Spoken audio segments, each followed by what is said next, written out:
आज अपन पढ़ेंगे शांता गुणांक हो गया था अपना, तरल प्रवाह, क्रांतिक वेग है ना। क्रांतिक वेग पढ़ने वाले हैं। तो क्रांतिक वेग क्या होता है, सरल सी भाषा में समझो। आपने एक नली में बहता हुआ पानी देखा और एक नदी में बहता हुआ पानी देखा। बात कर रहा हूं, नली में पानी बह रहा है और नदी में पानी बह रहा है। क्या दोनों पानी एक जैसे बहते हैं क्या? जैसे देखो, इधर बताता हूँ मैं आपको। ये देखो, ये कंडीशन समझो जरा। ये पानी बह रहा है एक नली में और ये पानी ये बह रहा है। इन दोनों पानी बहने में आपको अंतर समझ में आ रहा है? पाइप में ये धारा रेखीय प्रवाह है। क्या है? ये धारा रेखीय प्रवाह है। धारा रेखीय प्रवाह। प्रवाह का मतलब क्या होता है? बहना। और धारा का मतलब, धारा तो धारा ही होती है। रेखीय मतलब एक लाइन में। मतलब देखो, एक कण यहाँ से गुजरा इस तरफ, तो अगला जो कण है वो भी है इसी रास्ते से गुजरेगा। समझ में आ रही है? सीधा पानी बहना, जिस रास्ते से, जिस बिंदु से एक कण गुजरा, उसका पिछला वाला द्रव का कण भी उसी रास्ते से। समझ में आ रही मेरी बात? सुन लो फिर, दोबारा कह रहा हूँ। द्रव यदि किसी नली से बह रहा है, द्रव यदि किसी नली से बह रहा है, ठीक है बेटा, और तो द्रव का एक परमाणु जिस बिंदु से गुजरा, मान लीजिए ये बिंदु था, ये कोई बिंदु था, यहां से गुजरा था, एक गुजर गया, अगला भी इसी से गुजरेगा। ठीक है, पीछे वाला भी उसी बिंदु से गुजरेगा। ऐसे प्रवाह को धारा रेखीय प्रवाह कहते हैं। ठीक। अब मैं पानी इतने बहेगा, फिर इतने बहेगा, फिर इतने बहेगा, इतने बहेगा, कण मतलब क्या है? जब द्रव के कण एक बिंदु से ना गुजर कर भिन्न भिन्न बिंदुओं से गुजरते हैं। और बिल्कुल ही सरल कह रहे हो तो सीधो पानी बहवो और टेढ़ो पानी बहवो। और क्या? ये दो, इसे बोलते हैं हम क्या? इसे बोलते हैं विक्षुब्ध। क्या बोलते हैं? विक्षुब्ध प्रवाह। क्या बोलते हैं? विक्षुब्ध प्रवाह। क्लियर है? ये दो प्रवाह होते हैं। बस मैं ये कह रहा हूं, हम बात कर रहे हैं क्रांतिक वेग की। क्या की बात कर रहे हैं? क्रांतिक वेग। तो एक बार पतली लाइन, जब धारा रेखीय प्रवाह कायम बदल जाए, विक्षुब्ध प्रवाह में बदल जाए, वह वेग, वेग माने पानी की स्पीड, पानी की स्पीड, वह स्पीड जब तक वो धारा रेखीय है, और स्पीड बढ़ाओगे तो कायम बदल जाएगा विक्षुब्ध में। तो वो धारा रेखीय प्रवाह और विक्षुब्ध रेखीय प्रवाह का वह बिंदु, वह वेग जिसमें धारा रेखीय प्रवाह कायम बदल जाता है, विक्षुब्ध प्रवाह में बदल जाता है, क्या कहलाता है? क्रांतिक वेग कहलाता है। बात सही में आई? आ गई का? तबे धारा रेखीय प्रवाह है तो स्पीड ने होकर बढ़ा दी, तो वो कायम बदल गया विक्षुब्ध प्रवाह। क्यों आओ? ठीक।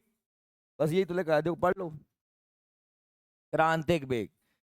देखिए, यदि द्रव के प्रवाह का वेग एक निश्चित वेग से कम होता है, निश्चित वेग से कम होता है, तो द्रव का प्रवाह धारा रेखीय प्रवाह कहलाता है। प्रवाह माने बहना।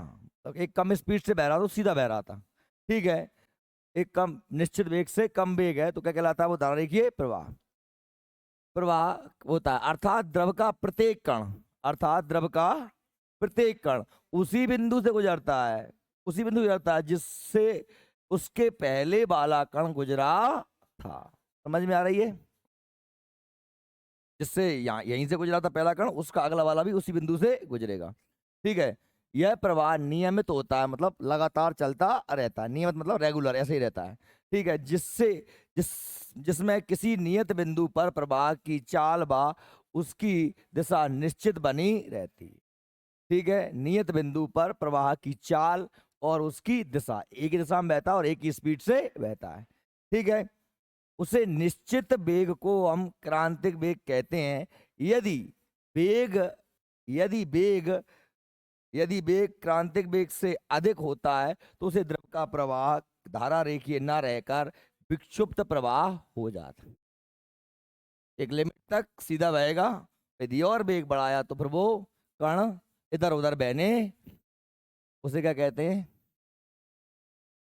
ऐसा वेग इसमें कण एक ही बिंदु से ना गुजरे, विक्षुब्ध प्रवाह कहलाता है। यानी हम सरल जबान समझे कि धारा रेखीय प्रवाह और विक्षुब्ध प्रवाह के बीच की स्पीड को क्या बोलते हैं? क्रांतिक वेग बोलते हैं। क्लियर हो गया, समझ में आ गया? चलो अगले पॉइंट की बात करते हैं। अगला हमारा है बर्नौली का प्रमेय।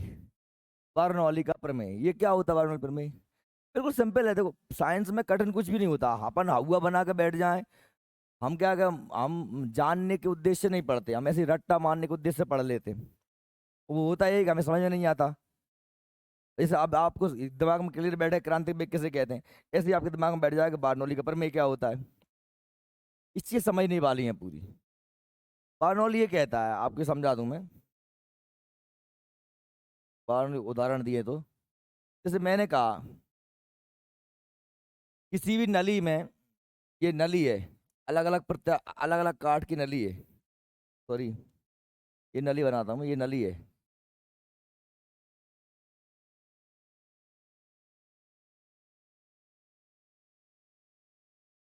देखो ये एक नली है, इसका ये मुख कैसा है,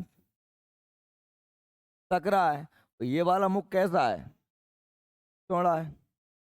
ठीक है, यहां से पानी यदि मैंने डाला, 1 लीटर पानी डाला 1 सेकंड में, 1 लीटर पानी डाला 1 सेकंड में।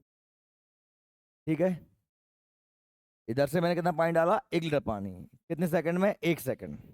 क्यों? अच्छा मुझे बताओ, इधर से पानी कितना निकलेगा, 1 लीटर ही निकलेगा, एक 1 सेकंड में, क्योंकि जितना डालेंगे उतना तो निकलेगा। लेकिन अंतर क्या हो जाएगा, अंतर क्या हो जाएगा, अंतर ये हो जाएगा कि इसकी यहाँ पर चाल कैसी होगी, थोड़ी सी कम हो जाएगी, क्योंकि चौड़ा है सरा। अगर उल्टा डालते तो जरा स्पीड क्या हो जाती, बढ़ जाती, पानी उतना ही निकलता, निकलता। ये कह रहा है कि भाई यदि किसी नली में द्रव को प्रवाहित करते हैं, उसमें 3 प्रकार की ऊर्जा कार्य करती है। कौन कौन सी ऊर्जा कार्य करती है? आप 3 प्रकार, आप 2 प्रकार की ऊर्जा तो जानते ही हो, जो पंखा का चेंज पे कर रहा हुआ है। नंबर 1 मैं कह रहा हूँ, पहली ऊर्जा हमारी है कौन सी, स्थैतिक ऊर्जा। दूसरी ऊर्जा हमारी कौन सी होती है, गतिज ऊर्जा। कैसी होती है, तो इधर कर लेते हैं अपन। दूसरी ऊर्जा हमारी है, का भैया तू का होगा वो तो,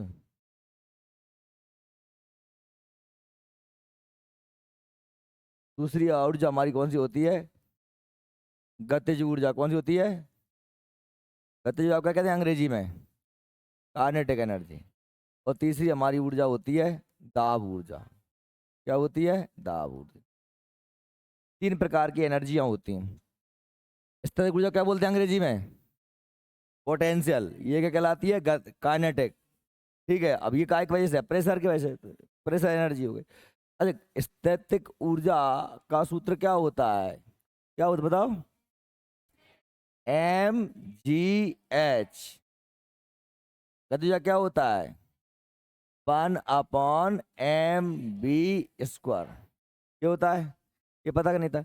अगर अब किसी व्यक्ति को यही नहीं पता कि ये स्थैतिक ऊर्जा और गतिज ऊर्जा क्या होती है, तो भाई समझा दो, मैं आपको बता देता हूँ।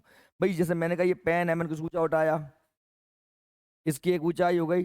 अब मैं इसको ऐसे छोड़ूंगा ना, इसमें जो ऊर्जा अभी जो ऊर्जा आ गई है वो कौन सी ऊर्जा है, गतिज ऊर्जा। अब सॉरी कौन सी ऊर्जा, स्थैतिक ऊर्जा।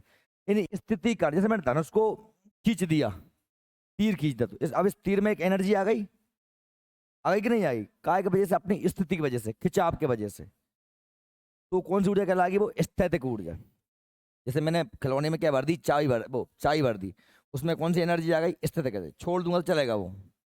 ठीक है, यानी स्थैतिक ऊर्जा काय की वजह से आती है, हाइट की वजह से आती है। ठीक है, काय वजह से आती है, ऊंचाई की वजह से आती है। इसमें साथ में एच माने क्या है, ऊंचाई, और एम क्या है, द्रव्यमान। एम क्या है, द्रव्यमान। मैंने कहा एक ईंट है, एक ईंट है, मैं इसको यहाँ से फेंकूंगा तो कम लगेगी, वो छत पे जाके फेंक दूंगा तुम्हारे मूल पे तो फूट ही जाएगी, निपट ही जाओगे। पत्थर है इतना बड़ा, यहाँ से छोड़ दूँ तो कोई दिक्कत नहीं, कम लगेगी। छत पे छोड़ दूँ फिर क्या होगा, क्योंकि वो हाइट बढ़ा दी मैंने, ऊंचाई ले गया। क्योंकि तीनों चीजों क्या है, तीनों चीजों में गुणा है, द्रव्यमान का, गुरुत्वीय त्वरण का, और ऊंचाई का।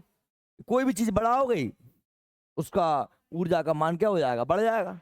चाहे तो तुम छोटू से पतरा है तो कम लगी, बड्ड पत्थर धर फेंक दूँ उसमें पड़ जाओगे। जो पेन टपकाऊँ तेरी मूड पे चाहिए इतनी ऊंचाई से तो नहीं लग रही, कहा जाओ वजन कम है वो, अब बड्ड पतरा ले आऊं फिर। यानी इन तीन में से तुम कोई भी चीज बढ़ा दोगे ऊर्जा का मान। लेकिन स्थैतिक ऊर्जा का मतलब क्या होता है कि भाई काय के कारण ऊर्जा होती है, स्थिति के कारण ऊर्जा, कुछ ऊंचाई तो उसके लिए चाहिए चाहिए होती है। ये सही में आ गई आपको। जैसे मैंने कहा कि साहब ये छत है, इस छत पे कोई व्यक्ति खड़ा है यहाँ पर, ये रामलाल खड़ा कर दिया मैंने, ठीक है। अब ये व्यक्ति यहाँ से यहाँ जंप करता है मान लो, अब ये इसमें एक ऊंचाई है, एक एच ऊंचाई है कि नहीं, ऊंचाई पे खड़ा है, इसलिए इसमें यहाँ अभी कौन सी ऊर्जा है, स्थैतिक ऊर्जा। स्थैतिक ऊर्जा है काय की वजह से, ऊंचाई पे है वो। जमीन पे मैं खड़ा हूँ तो कोई ऊर्जा नहीं है, लेकिन अगर मैं ऊंचा पहुंच जाऊँ तो एक ऊर्जा उसमें मुझ में आ जाएगी। सही में आ गई मेरी बात। अब जो आदमी ये रामलाल यहाँ से कूदा, तो जैसे जैसे ये रामलाल कूदेगा तो इसकी जो स्थैतिक ऊर्जा कैसी होगी, कम होगी कि नहीं होगी, क्योंकि ऊंचाई घटेगी। स्थैतिक ऊर्जा कैसी होगी बेटा, कम होगी। लेकिन आपने पढ़ा है इक्वल टू mc², ऊर्जा संरक्षण का सिद्धांत, तो ऊर्जा ना तो कभी पैदा की जाती ना ही कभी नष्ट होती, बस ऊर्जा का एक से दूसरे में रूप बदल जाता है। ये जानते हो नहीं जानते। जैसे मैंने कहा कि साहब मोमबत्ती में एक ऊर्जा है, रासायनिक ऊर्जा है, मैंने उसको जला दिया तो मोम तो जल गई, लेकिन वो क्या बन गया, प्रकाश बन गया। यानी मोम से क्या बन गया, प्रकाश। मैंने यहां से एक ऊर्जा निकाली मेरे मुंह से, ध्वनि ऊर्जा। कौन सी ऊर्जा निकाली, ध्वनि ऊर्जा। जब माइक में घुसते हुए कब बन गई, विद्युत ऊर्जा। कब बन गई, मेरे मुंह की ऊर्जा कायम कन्वर्ट हो गई विद्युत ऊर्जा में, और विद्युत ऊर्जा गई में काय में, लाउड स्पीकर में, और लाउड स्पीकर ने विद्युत ऊर्जा कायम बदल दी। ऊर्जा न कभी नष्ट होती न कभी बनती, बस एक रूप से दूसरे रूप में, इसे कहते हैं ऊर्जा संरक्षण का। सही में आ गई मेरी बात बेटा। जो ना आए कह रहा है कि जब सुन मैंने यही कहा कि ऊर्जा एक रूप से दूसरे रूप में बदलती है। अब आप देखिए कि ये भला आदमी रामलाल ऊपर से कूदा तो इसकी स्थैतिक ऊर्जा कैसी हो रही है, कम हो रही, क्योंकि ऊंचाई घट रही है। द्रव्यमान तो बदल नहीं रहा उसका, देखो द्रव्यमान तो फिक्स ही है, जितने का 10 किलो 50 किलो का था तो 50 किलो का ही है, बस क्या घट रही है, ऊंचाई घट रही है। इसलिए क्या हो रहा है, स्थैतिक ऊर्जा कैसी हो रही है, कम हो रही। लेकिन जो स्थिति ऊर्जा कम हो रही है वो भरपाई कहाँ हो रही है, इसकी गतिज ऊर्जा क्या हो रही है, बढ़ रही है। क्योंकि इसमें गतिज ऊर्जा कहाँ से आती है, अब गतिज ऊर्जा क्या होती है, स्पीड के कारण, गति के कारण जो ऊर्जा होती है उसे क्या बोलते हैं, गतिज ऊर्जा, है ना। मैं तुझ में आराम से बढ़ जाऊं तेरे कम लगेगी, और जोर से भगत चलवाऊं दम धक्का से वहां पड़ेगी। क्या है मतलब, गति ज्यादा थी, स्पीड के कारण ऊर्जा ज्यादा थी। अब आप देखो ये जैसे जैसे रामलाल नीचे करेगा तो यहाँ स्पीड की स्पीड थोड़ी कम थी, और बढ़ जाएगी और बढ़ जाएगी, ज्यो ज्यो नीचे आते जाएगा इसकी स्पीड। तो आप जानते हैं इसका सूत्र क्या है, 1/2 mv²। v माने क्या है, वेग, वेलोसिटी, स्पीड। तो इसमें मतलब वेग बढ़ रहा है, चाहे द्रव्यमान बढ़े चाहे वेग बढ़े, तो में से कोई भी चीज बढ़ेगी तो गतिज ऊर्जा। बात समझ में आ रही मेरी, द्रव्यमान बढ़ जाए चाहे वेग बढ़ जाए, क्योंकि दोनों क्या हो रहा है, गुणा हो रहा है, mv²। यानी m का हम कैसे गुणा कर रहे हैं, चाहे तो इसको बढ़ाओ चाहे इसको बढ़ाओ, है ना। जैसे मैंने कहा ये 2 है और ये 4 है, तो 4 दूनी 8 हो रहा है। अगर मैं इसको कितना कर दूं, इसको 8 कर दूं तो क्या कितना हो जाएगा, 16 हो जाएगा। तो इसको नहीं बढ़ाना, इसको बढ़ा दूं, इसको मैं 3 कर दूं, ये 4 ही है, तो 4 तिया 12 हो जाएगा। भाई कोई भी चीज बढ़ाओगे तो टोटल गति ऊर्जा तो बढ़ेगी ही बढ़ेगी। तो इसकी स्पीड बढ़ रही है, क्यों बढ़ रही है स्पीड, इसका गति ऊर्जा बढ़ रही है, क्यों बढ़ रही है, क्योंकि इसकी वेग में बढ़ोतरी हो रही है। क्लियर, समझ में आ रही है। तो यानी कि यदि स्थितिज ऊर्जा घटी तो गतिज ऊर्जा बढ़ी। देखो द्रव्यमान तो 50 किलो का रामलाल यहाँ था, वो चाहे यहाँ हो यहाँ हो यहाँ हो, हर जगह 50 किलो का वजन थोड़ी, उसके वजन में कोई प्रभाव तो पड़ नहीं रहा है। वो जितने का है भला आदमी वो उतने का ही है। आ रही बात सही में। तो मैं बता रहा हूँ कि भाई ये अगर स्पीड नीचे की ओर आ रहा है तो इसकी स्थितिक ऊर्जा कैसी हो रही है, कम हो रही है। क्या हो रही है, लेकिन जो जितनी कम हो रही है उतनी एक ऊर्जा बढ़ रही है। कौन सी बढ़ रही है, गतिज ऊर्जा। क्या बढ़ रही है, यहां से सिद्ध क्या होता है, क्या सिद्ध होता है कि भाई ऊर्जा का रूपांतरण रूपांतरण हो जाता है, मतलब ऊर्जा ना तो पैदा होती ना नष्ट होती। ये तो ऊर्जा संरक्षण सिद्धांत था। ये बार्नौली, ये भी बार्नौली के प्रमेय से ये भी सिद्ध होता है। बार्नौली के प्रमेय से एक चीज और सिद्ध हो रही है। और देखो इसमें दाब ऊर्जा की बात कर लेते हैं। मान लो कहीं पर नली है, नली है, अब नली में आपने दबा दिया द्रव, तो देखो जिस नली इतनी चौड़ी नली थी, इसमें पानी निकल रहा था, कम स्पीड था, अगर उसको थोड़ा दबा दोगे तो स्पीड उसकी बढ़ जाएगी। पहले उसकी जो थी गतिज ऊर्जा कम थी, है ना। अब दाब ऊर्जा और आपने ज्यादा लगा दी तो गतिज ऊर्जा बढ़ जाएगी। कहने का मतलब ये भला आदमी क्या कह रहा है, ये कह रहा है, अच्छी सुनना, बारनौली क्या कह रहा है। बारनौली ये कह रहा है कि स्थितिज ऊर्जा, गतिज ऊर्जा और दाब ऊर्जा तीनों का मान नियत होता है। कितना होता है? नियत माना क्या? फिक्स, माना स्थिर। मान लो तो तीनों का जोड़ हमने कही 4 4 दूनी 8, 4 3 12 मान, कितना मान लिया मैंने? 12 मान लिया। तीनों का मान कितना है? 12। अगर मान लो ये घट गई, ये कितनी हो गई? 2। देखो पहले हमने कही साहब जा भी 4 ही थी, जा भी 4 ही थी, जा भी 4 थी, 4 थी, कितने हो गए? 12। अगर मान लो स्थितिक ऊर्जा घटी तो हो सकता है जा कितनी हो जाए? या 6 हो जाए, या फिर हो सकता है जा 5 हो जाए और जा भी 5 हो जाए। अगर जा बढ़ गई तो मतलब अगर एक घटेगी दो बढ़ जाएंगी, दो घटेगी तो एक बढ़ जाएगी। कुल मिला के जो मान नहीं बदल सके। बात सही में आई? जो टोटल ओवरऑल मान है ना ऊर्जा का, वो परिवर्तित, यही कह रहा है कौन? बार्नौली। स्थितिक ऊर्जा, गतिज ऊर्जा और दाब ऊर्जा का मान परिवर्तित नहीं होता। हम अपने दैनिक जीवन में बार्नौली के बहुत से उदाहरण देखते हैं। ठीक है, चलिए थोड़ा इसको मैं बता देता हूँ, आपको समझा देता हूँ। बार्नौली का प्रमेय क्या कह रहा है, देखो कि जब कोई असंपीड्य और असंपीड्य जिसको दबाया नहीं सके, और आश्यान द्रव अर्थात एक आदर्श द्रव को क्या बोलते हैं? आश्यान द्रव बोलते हैं। किसी नली में धारा रेखीय प्रवाह में बहता, धारा रेखीय प्रवाह तो समझ गए, जिसमें से एक बिंदु से ही सारे कण गुजरते हैं। किसी नली धारा के प्रवाह से बहता है तो इसके मार्ग के प्रत्येक बिंदु पर उसके एकांक आयतन, आयतन मतलब आपको जो मौजूद है वो एकांक आयतन, एकांक द्रव्यमान की कुल ऊर्जा मतलब कौन सी? दाब ऊर्जा, गतिज ऊर्जा और स्थितिज ऊर्जा का योग कैसा रहता है? नियत रहता है। कैसा रहता है? फिक्स रहता है। क्या रहता है? फिक्स रहता है।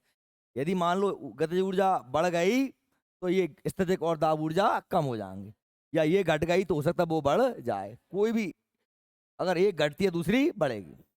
ये बात तुम्हें समझ में आ गई क्या? आ गई ना? तो यही कहती है क्या? बार्नौली की प्रमेय। ठीक है, चलिए बार्नौली प्रमेय के उदाहरण देखते हैं। क्या उदाहरण देखते हैं? जैसे देखो मैंने कहा कि यदि हम रेलवे प्लेटफॉर्म पर खड़े हैं तो तेजी से रेलगाड़ी आने पर खड़ी और गाड़ी की ओर गिर जाने का खतरा रहता है, क्योंकि जब रेलगाड़ी अधिक वेग से आती है तो हमारे और रेलगाड़ी के बीच का दाब क्या हो जाता है? कम हो जाता है। परंतु हमारे पीछे की वायु का दाब अधिक होता है, वह हमें गाड़ी की ओर धक्का दे देती है। ये समझ में अगर आपको ना आया हो तो ऐसे समझ लीजिए, जैसे मैंने कहा कहाँ की रेलगाड़ी जाएगी। अच्छा आप लोग ये तो जानते हैं ना, आप ये तो जानते हैं कि स्पीड दाब का, स्पीड जो होती है दाब के उल्टे होती है। स्पीड क्या होती है? दाब के उल्टे, व्युत्क्रमानुपाती होती है। यदि मैं कहूं कि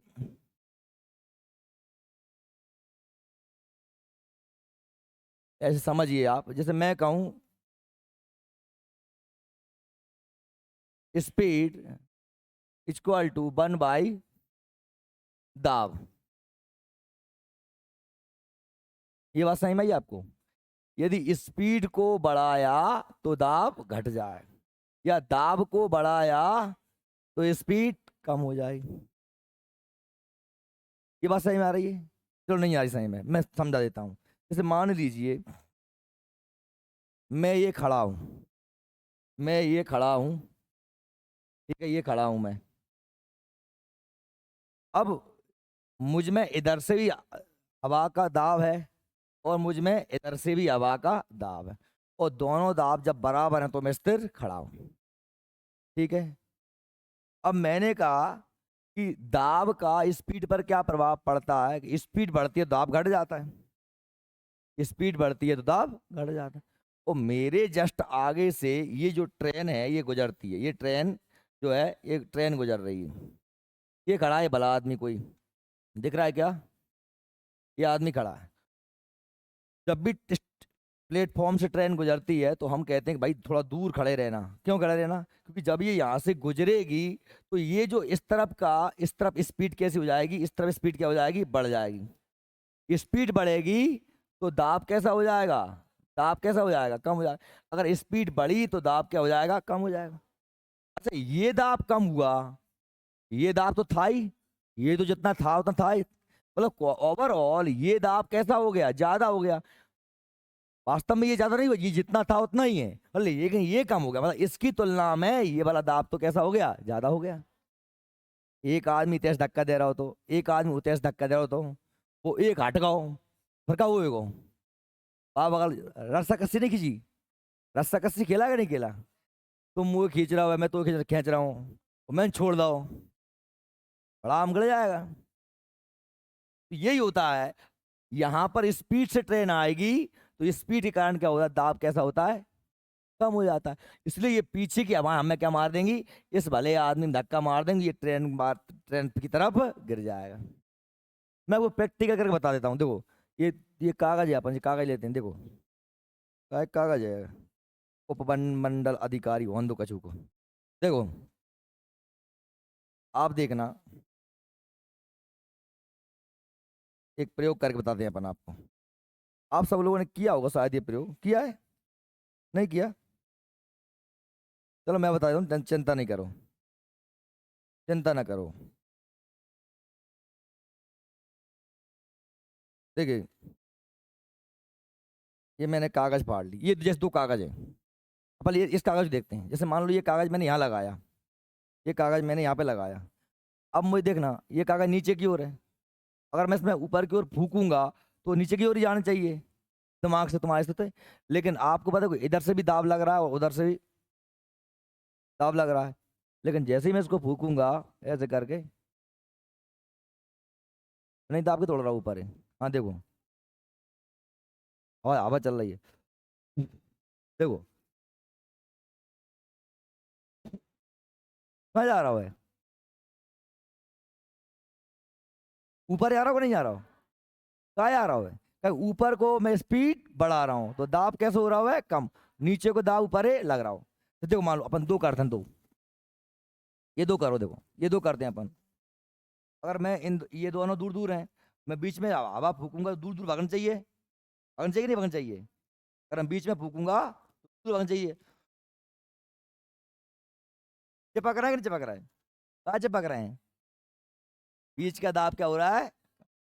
चलो इसको और अच्छे से समझते हैं, और उदाहरण देता हूँ। देखो मैं आपको, देखो जैसे मान लीजिए ये आपका, ये आपका बंगला है, ये आपका बंगला है, ये आपका बंगला है,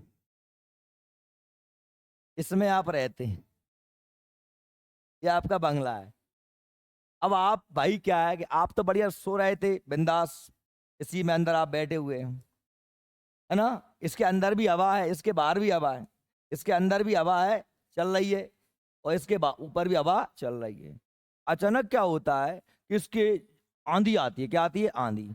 तो इसके ऊपर के हवा की स्पीड बढ़ जाती है, क्या होती है, ये स्पीड बढ़ जाती है, तो दाब कैसा हो जाएगा, दाब कम हो जाता है। दाब कैसा हो जाता है, कम हो जाता है। वो यहाँ का दाब तो वो लग ही रहा था, तो ये खपरा उड़ गए, उड़ गए खपरा, क्या उड़े खपरा जी? क्योंकि ऊपर हवा चली, दाब कैसा हुआ, कम। नीचे का दाब, ये सारे खपरे उड़ गए। देखिए और भी और समझते हैं इस तरीके से। देखिए जैसे मैं आपसे आपको बताऊं, ये हवाई जहाज समझ लेते हैं। ये आपने दिख रहा है हवाई जहाज, बड़ा बेकार सा हवाई जहाज, धुंध धुंध सा। दिख रहा है क्या? धुंधला है, कोई दिक्कत नहीं। जैसे आपका ये हवाई जहाज था, नहीं दिख रहा क्या? समझ में तो आ रही है ना, हवाई जहाज है। अब ऊपर उड़ रहा है इसलिए इसका ये इस तरीके से ना। अब आप देखिए, मैं ये कह रहा हूं जब ये हवाई जहाज भागता है रनवे पर, रनवे पर, पट्टी पर, तो ये फिर ऊंचा कैसे उठ जाता है? ऊंचा उठता है ना, तो उसमें बारनौली की प्रमेय लग जाती है। कैसे लग जाती है बारनौली की प्रमेय? क्या होता है कि जब हवाई जहाज भाग रहा है तो उसको इस तरीके से डिजाइन किया जाता है। कैसे डिजाइन किया जाता है? ऐसे, ये हवाई जहाज देखो, इसे ऐसे डिजाइन किया जाता है। मान लीजिए इसका जो ऊपर का हिस्सा जो होता है ना, इसको थोड़ा सा क्या किया जाता है, कर्व किया जाता है, और ये एकदम कैसा होता है, सीधा होता है। अब ये स्पीड से भागा, स्पीड से भागा। अब देखना, जैसे इधर से मैंने कहा साहब, जितनी हवा आई, जितनी भी हवा इधर से आई, ठीक है, ये जो जो हवा इधर से आ रही है, वो सारी की सारी हवा इस तरफ से जो है, इस तरफ से सेम समय में निकलेगी। तो निकलेगी, निकलेगी, इधर से आएगी और हवा इस तरफ एक ही टाइम में जाएगी। यानी इस हवा को यहाँ से यहाँ तक की दूरी तय करने में, टोटल दूरी तय करने में, मैंने कहा कि साहब कितना समय लग गया, है ना? हमने कहा साहब टोटल समय लग गया इसमें 1 घंटा। कितना लग गया? 1 घंटा, या 1 मिनट, 1 मिनट ठीक रहेगा, 1 मिनट लग गया। अब मुझे बताओ, इस हिस्से की लंबाई ज्यादा है, इस हिस्से की लंबाई कम। इसकी लंबाई कितनी है? 400 मीटर। इसकी लंबाई कितनी है? 300 मीटर। क्योंकि देखो ये लंबाई क्यों? क्योंकि ये ज्यादा मुड़ा हुआ है और ये एकदम फ्लैट है। जब अलग अलग दूरियां तय करनी है, अलग अलग दूरियां तय करनी है, तो भाई, और समय आपके लिए 1 मिनट ही है, तो फिर क्या करना पड़ेगा? जिसको ज्यादा दूरी तय करनी है उसे तेज भागना। जैसे मैं कह दूं कि साहब तुझे 1 मिनट में पहुंचना है राष्ट्रीय होटल तक, और तुझे 1 मिनट में ही पहुंचना है कहाँ तक? कॉलेज तक। तो बताओ, जब टाइम दोनों के लिए मैंने बराबर दिया है, तो एक को, जिसको कॉलेज तक जाना है, उसे अपनी स्पीड को बढ़ाना पड़ेगा, तभी तो वो जल्दी पहुंच पाएगी। बात सही में आ रही है? मतलब इसको जब 400 मीटर दूरी तय करनी है, और इसको 300 मीटर दूरी तय करनी है, और समय 1 मिनट ही है। ऐसा थोड़ी कि साहब ये हवा बाद में जाए। तो भाई ये जो हवा होगी नीचे वाली, ये नीचे वाली हवा है, ये 300 मीटर प्रति मिनट की स्पीड चल रही है, और ये चल रही है 400 मीटर प्रति। बात सही में आ रही है? अच्छा, मतलब इसकी स्पीड क्या हो गई है? बढ़ गई है, बढ़ गई ना? तो जब स्पीड बढ़ेगी, स्पीड बढ़ गई है, तो बताओ क्या होगा? दाब कैसा होगा? कम होगा। और ये दाब कैसा होगा? अधिक होगा। तो ये हवाई जहाज नीचे से दौड़त जाएगो और ऊंचो उठत जाएगो। काय के नीचे से दाब लगेगा, ऊपर दाब कैसे हो जाएगा? बात सही में आ रही है आपको? क्लियर है ना? दिमाग में बैठ रही कि नहीं बैठ रही? ये यही कह रहा है कौन? बारनौली। ठीक है, चलो थोड़ा बता देता हूँ मैं आपको बारनौली प्रमेय। ये तो मैंने पढ़ ही लिया, नियत रहती ऊर्जा। बारनौली प्रमेय का उपयोग वायुयान के पंखों को बनाने में भी किया जाता है। ठीक है, ये हमारा बारनौली का प्रमेय हो गया। पेंटोमीटर क्या होता है? पेंटोमीटर क्या होता है? देखो, एक यंत्र होता है जो क्या काम करता है। बारनौली के प्रमेय पर आधारित इस यंत्र से हम किसी नल में पानी के प्रवाह की दर को ज्ञात कर सकते हैं। नल में जो पानी बह रहा है वो कितनी मात्रा में बह रहा है, नल के पानी के प्रवाह की दर के 1 मिनट में कितना पानी आया, वो कैसे से ज्ञात किया जाता है? बेंटूरी मीटर। बेंटूरी मीटर से, बेंटूरी मीटर के सिद्धांत पे काम करता है बारनौली के प्रमेय सिद्धांत। क्या बेंटूरी मीटर से क्या ज्ञात किया जाता है? पानी के प्रवाह की दर, कि 1 सेकंड में नल से कितना पानी आ रहा है।